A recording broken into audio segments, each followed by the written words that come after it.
Bon, salut François, du coup j'étais pas là pendant quelques temps et du coup j'étais absent pendant les réunions du conseil d'administration, c'était pas le conseil d'administration, du groupe du travail de la Maison des Artistes et du coup je voulais savoir un peu ce qui s'était passé et puis comment ça avait été. Ouais, écoute, on a eu une réunion concernant donc, la Maison des Artistes où seuls les élus de la commune étaient invités. J'étais un peu surpris parce qu'il n'y avait pas les administrateurs, il n'y avait pas non plus les partenaires privés et il n'y avait personne de la communauté de communes, alors que avec la culture c'est quand même communautaire. Donc j'étais un peu surpris, mais on nous a dit que c'était un avant-projet, qu'on nous réservait la primeur des infos. Donc bon, je dis très bien. Puis après on a développé un peu le sujet, c'était intéressant. Du coup, si je comprends bien, en fait il y a un groupe de travail. Alors, est-ce que c'est un groupe de travail ou... Et il y a le conseil d'administration d'un autre côté, mais c'était pas les mêmes... parce que dans les membres du conseil d'administration, il y a des investisseurs privés. Et là, c'était un groupe... Écoute, moi j'ai été invité, et je ne sais pas si c'était le groupe de travail, je ne sais pas si c'était une autre structure encore, mais en tout cas, c'était pas le conseil d'administration, ça c'est sûr, puisqu'il n'y avait pas les administrateurs privés.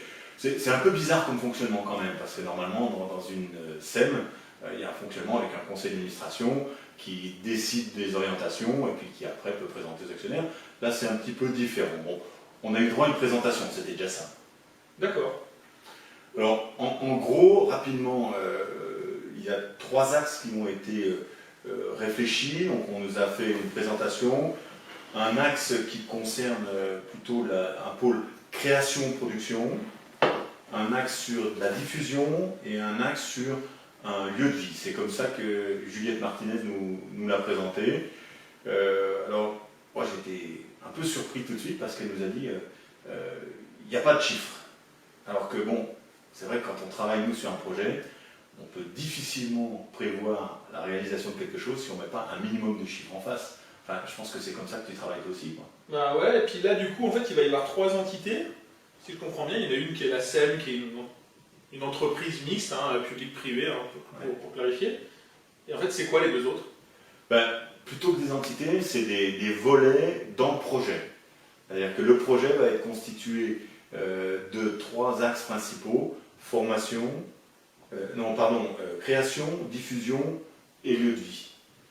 Donc l'idée c'est que le bar soit donné en location-gérance, mais que dans cette location-gérance il y ait un loyer bien évidemment et un pourcentage sur le chiffre d'affaires, mais il y a beaucoup d'exigences de la part du bailleur, parce qu'en fait on va vouloir avoir un lieu pluridisciplinaire, lui imposer un peu, il y a des enregistrements, il y a les chambres, enfin, c'est pas encore très clair à mon avis dans leur tête de dire qu'est-ce qu'on va proposer au gérant et qu'est-ce qu'on va lui demander. Sachant qu'en plus, ce qui est un peu bizarre, c'est qu'on va proposer une location-gérance à l'intérieur d'une SEM. Donc qui va payer les factures d'électricité à la fin du mois et comment ça va être réparti dans les... Je sais pas, ça me vient comme ça. Mais non, c'est des questions logiques, mais alors aucune donnée chiffrée. Ouais. Et franchement, moi j'ai eu l'impression que Juliette Martinez, elle s'est fait plaisir. Elle a dit voilà ce qu'on aura envie de voir, avec un 2e studio dans les combles, avec un agrandissement avec la véranda, avec une partie restauration, avec le déplacement du bar, avec la rénovation des chambres. Elle s'est fait un peu plaisir, et puis sans aucun chiffre, donc c'est un peu facile parce que c'est comme si on était rentré dans une concession voiture, on va choisir le top de la bagnole avec toutes les options, et puis quand on va arriver à la caisse, je ne sais pas si on va pouvoir se payer un vélo ou bien le bas de gamme. Donc c'était un petit peu dérangeant parce qu'on a l'impression quand même qu'on se fait plaisir, mais si c'est pour perdre du temps, ouais, c'est dommage. Ouais, puis ce qui est bizarre encore, moi ce qui me semble bizarre comme ça quand je t'écoute, c'est on est encore sur un projet mixte, il y a encore des investisseurs privés à 35% plus 3, il me semble. Et c'est vrai que c'est compliqué parce que si d'un coup on fait un projet culturel, ce qui serait souhaitable à Chamonix, moi je pense, d'avoir quelque chose de beau et de faire quelque chose de beau dans cet endroit, je pense que là-dessus on est unanime, mais c'est compliqué si d'un coup on se dit on investit 1 million, 2 millions, je ne sais pas combien ça peut coûter, à vue de nez on est je pense dans le million, mais à côté de ça les investisseurs privés, il va falloir qu'ils suivent. Il faut qu'ils suivent, et ça a l'air assez complexe comme... Il va falloir qu'ils suivent sur les investissements, qu'ils soient d'accord sur le type d'investissement, sur les orientations qui sont retenues, parce que l'idée c'est d'avoir un studio d'enregistrement, celui qui existe en sous-sol, en créer un autre plus moderne dans les combles, donc il va falloir investir, comme tu viens de le dire. Après on nous parle d'embauche, donc ça veut dire qu'on nous annonce qu'il va falloir un directeur, qu'il va falloir un chargé de communication, qu'il va falloir un ingénieur son, très bien, pourquoi pas, mais là de la même façon, il y a des actionnaires privés, donc à un moment donné il va falloir qu'ils partagent tout ça, et puis il va falloir qu'on mette des chiffres en face, et une fois qu'on aura les coûts, il va falloir qu'on aille chercher les recettes, parce qu'on sait que c'est pas, c'est jusqu'à présent, ça a toujours été un lieu qui dégageait plutôt des pertes que des bénéfices, quoi. Non, c'est sûr que c'est... Je suis vraiment curieux de voir comment ça va avancer, mais... Alors, le bon point qui a été relevé de mon côté, c'est bon, il y a une réflexion, très bien, après on la partage pas, c'est un fait. Il y a un permis de construire qui est existant, donc celui-là il a été maintenu, c'est bien. Il y a des volontés d'aller chercher des subventions en matière de culturelle. Donc tout ça, c'est plutôt du public, donc très bien. Mais par contre, derrière, comment ça va s'articuler? Dans quel délai? Dans quel budget? Avec quel financement? Est-ce qu'il est communal? Est-ce qu'il est communal? Est-ce qu'il est communautaire? Est-ce que c'est des subventions? Est-ce que les privés participent ou pas? Là, c'est une nébuleuse. On sent qu'il y a un large flottement sur tout ce qui est financier. D'accord. Après, le permis de construire, pour revenir, parce que c'est pour la véranda, une espèce de rondon autour du bâtiment. Parce que, si je me rappelle bien, il me semble qu'une des choses qui revenait régulièrement dans le projet, et une des raisons pour lesquelles il semblerait qu'il était déficitaire, c'est que le bâtiment était trop petit pour accueillir les concerts et etc. Alors après, ça c'est difficile à jauger. Il y a quand même beaucoup de bars à Chamonix qui marchent très bien avec des surfaces plus petites. Alors, c'est vrai que c'est le point qui paraît incontournable selon la présentation qui nous a été faite. Il faut agrandir absolument, parce que si on veut effectivement avoir ce lieu pluridisciplinaire, comme il est qualifié, pour avoir le lundi peut-être une exposition, le mardi le réserver à une bibliothèque, le mercredi un enregistrement, et si on veut pouvoir espérer amortir les investissements, parce qu'on parle quand même de création d'un nouveau studio, rénovation de toutes les chambres, extension avec la véranda, création d'une partie de restauration, déplacement du bar, déplacement de la scène, c'est des gros travaux. Alors bon, on nous avait annoncé des budgets qui étaient de l'ordre de 400 000 €. Moi je pensais avoir entendu également que c'était plutôt 800 000, ne serait-ce que pour la véranda. Là, comme tu dis, on est bien au-delà. Donc il va falloir faire un vrai business plan, valider avec les privés, valider avec les réservations. Il y a un vrai boulot financier avant de se lancer sur un projet comme ça.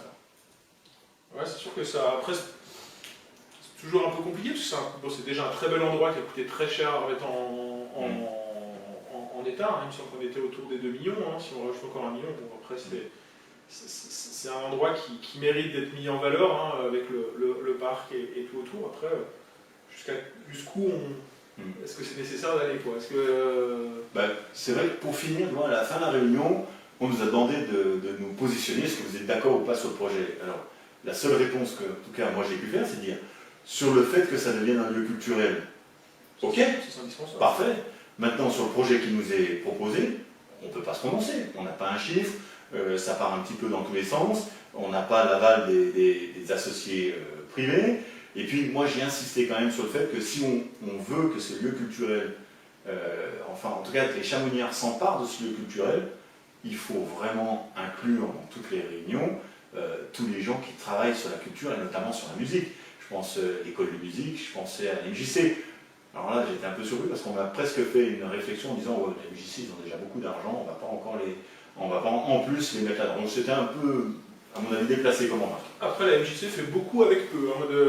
J'ai vu les budgets, je suis très très surpris. Je pense que c'est vraiment un lieu de Chamonix qui avec les moyens qu'ils ont, les gèrent extrêmement bien et font des choses, font de belles choses. Donc, à chaque fois que j'étais voir des concerts là-bas ou quoi, je trouvais que c'était agréable. Alors, c'est sûr qu'ils ont quelques moyens.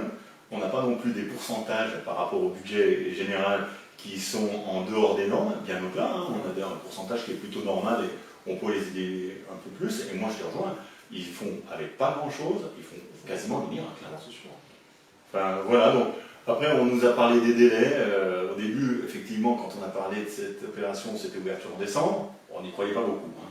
Là, Juliette Martinez a annoncé mai 2021, j'y crois pas du tout, et le maire lui-même a dit non, ce sera plus loin. Donc c'est dommage parce que on va voir ce lieu qui est magnifique et qui va rester sans activité. Donc est-ce qu'il va se déprécier? Est-ce qu'on va lancer les travaux? Est-ce qu'on va donner les financements? Il y a des choses à faire. Après, est-ce que ça serait pas plus réaliste justement de peut-être pas donner de date, de dire on monte un projet solide, et ensuite, parce que si à chaque fois, alors on disait décembre, on dit mai, on sait très bien la crise dans laquelle on est, et honnêtement, en date aujourd'hui de fin janvier, on ne sait même pas si les bars seront ouverts en mai, et salles de concert. Est-ce que là, c'est bien utile de... je pense qu'il faut plutôt se donner une date où on a un projet qui est défini, qui est clair. Et ça, si on ne l'a pas actuellement fin janvier, je ne vois pas comment on peut ouvrir. C'est impossible. Moi, je crois que, pour finir ce sujet, je pense qu'il faut absolument monter un budget, voir le financement, le valider avec tout le monde, dont les associés privés et les intervenants locaux, et puis à partir de là, on pourra essayer des dates en face.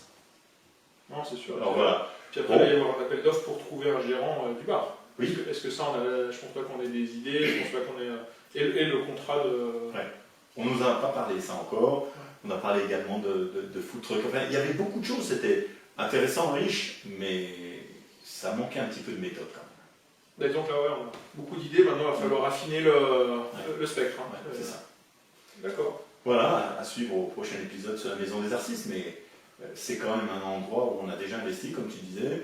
C'est un endroit, contrairement à ce qu'on peut nous faire croire, qui coûte presque 300 000 € pour récupérer quand même les 65%. Il n'y a pas un compte courant de 500 000 € qui reste avec... Il n'y a pas un trésor de guerre, contrairement à ce qu'on a pu nous faire croire. Bien au contraire, c'est une dette qui est effacée, donc c'est pas de la trésorerie qui est là. Donc oui, il y a du boulot. Il y a du boulot, mais tu es administrateur, donc maintenant, on va voir la suite. Ouais. Non, merci pour les infos, je pense que ça intéresse beaucoup les Chamoniards parce qu'on nous pose... Allez, quasiment toutes les semaines, on nous pose des questions sur ce bâtiment, donc voilà où ça en est, et j'ai pas de doute que, à mon avis, on va avoir des nouvelles aussi de la mairie dans pas longtemps sur l'avancée du projet, j'espère. J'espère moi aussi. Enfin voilà, moi je voulais donner toutes ces infos. Super, merci beaucoup, à bientôt.